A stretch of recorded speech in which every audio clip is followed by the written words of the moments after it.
Jadi selama 5 tahun suami saya sudah menjalin hubungan dengan teman kerjanya yang di bagian admin.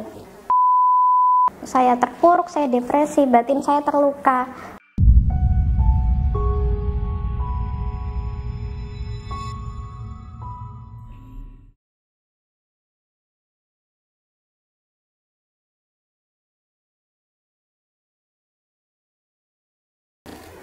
Saya pertama kali lihat Mbak Maida itu di TikTok.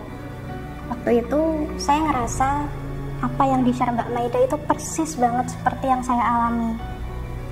Saya langsung ngerasa, oh ini kok saya banget gitu. Nah akhirnya saya cari-cari Instagramnya Mbak Maida dan alhamdulillahnya ketemu. Saya langsung DM saat itu karena saya emang niat banget untuk konsultasi. Saya udah curiga kalau suami saya tuh punya selingkuhan. Jadi saya tahu kalau suami saya selingkuh itu dari teman-teman kantor suami saya yang sering ngirim surat kaleng ke saya.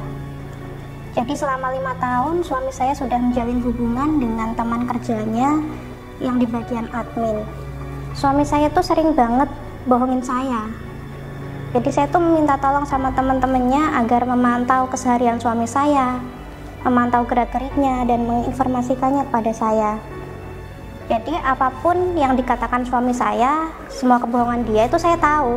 Suami saya bilang dia pulang telat karena lembur. Padahal sebenarnya saya tahu dia tuh makan malam. Dia nge-mall, nge-gym sama gundiknya itu. Terus dia bilang dia harus tugas keluar kota, ikut pelatihan lah, ikut seminar dan sebagainya. Padahal saya tahu juga kalau dia tuh sebenarnya nginep di puncak dengan wanita itu, dan suami saya itu punya bonus akhir tahun, tapi dia bilang nggak ada karena kantornya sepi kan pas masa corona gitu. Padahal saya tahu uang bonus itu dia pakai buat beliin mobil baru untuk wanita itu. Semua kebohongan suami saya tuh saya tahu, tapi saya pura-pura nggak tahu, saya pura-pura bodoh, pura-pura nggak tahu apa-apa pokoknya. Setiap kali suami saya berangkat kerja, hati saya tuh sakit banget, kayak hancur banget. Pas dia lagi nggak ada tuh saya diam-diam pergi ke psikiater. Saya minta diresepin obat tidur. Hidup saya tuh nggak tenang, tidur saya nggak nyenyak. Jadi saya minum obat tidur, saya jadi ketergantungan. Biar malamnya tuh saya bisa tidur dan paginya saya bisa pura-pura bahagia. Udah 5 tahun saya jalanin hidup seperti ini. Saya terpuruk, saya depresi, batin saya terluka.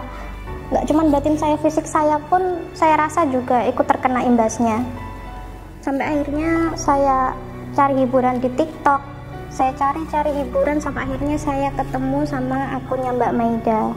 Saya rasa ini bukan kebetulan ya, tapi emang Tuhan yang merencanakan ini sebagai jalan keluar dari masalah saya. Setelah saya DM Mbak Maida, saya kemudian disarankan untuk ikut konsultasi perselingkuhan melalui telepon. Di sini saya ikut konsultasi melalui telepon, durasinya itu 40 menit dan saya melakukannya sebanyak 3 kali.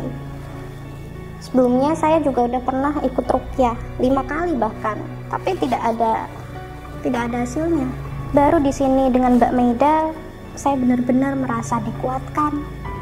Saya merasa dikasih support agar saya tuh berani ngomong ke suami gitu. Saya seperti dikasih magic sama Mbak Maida biar saya tuh lebih kuat, lebih tegas. Dan akhirnya setelah melakukan konseling, saya berani ngomong ke suami, saya belak-belakan dan saya tunjukkan semua bukti-buktinya. Setelah itu suami minta maaf ke saya, dia nangis-nangis, dia sujud di kaki saya. Sebagai istri tentu saja hati saya benar-benar sakit waktu itu. Sampai akhirnya pada sesi terakhir konseling, Mbak Maida minta saya untuk mengambil keputusan. Apakah saya harus berpisah atau saya mempertahankan rumah tangga saya? Jujur saja saya bingung. Di satu sisi hati saya sangat sakit, tapi juga saya tidak mau menghancurkan rumah tangga saya. Tentunya saya tidak langsung mengambil keputusan. Saya berpikir lebih dalam, saya menimbang-nimbang sampai akhirnya saya mengambil keputusan, yaitu memberikan suami saya satu kali lagi kesempatan. Tentu saja ada perjanjian yang saya buat dengan suami saya. Saya tidak lantas mau dibodohi begitu saja sama suami saya. Perjanjian itu saya buat berdasarkan bantuan dari Mbak Maida. Saya sangat-sangat bersyukur bertemu dengan Mbak Maida. Mudah-mudahan setelah ini rumah tangga saya berjalan dengan baik-baik saja tanpa adanya godaan dari orang ketiga lagi. Saya sangat terbantu dengan saran-saran dari Mbak Maida. Saya sangat bersyukur bisa dipertemukan dengan orang sebaik Mbak Maida. Dan saya berharap banyak istri-istri yang lain, wanita-wanita yang lain yang mengalami masalah seperti saya yang terbantu dengan Mbak Maida.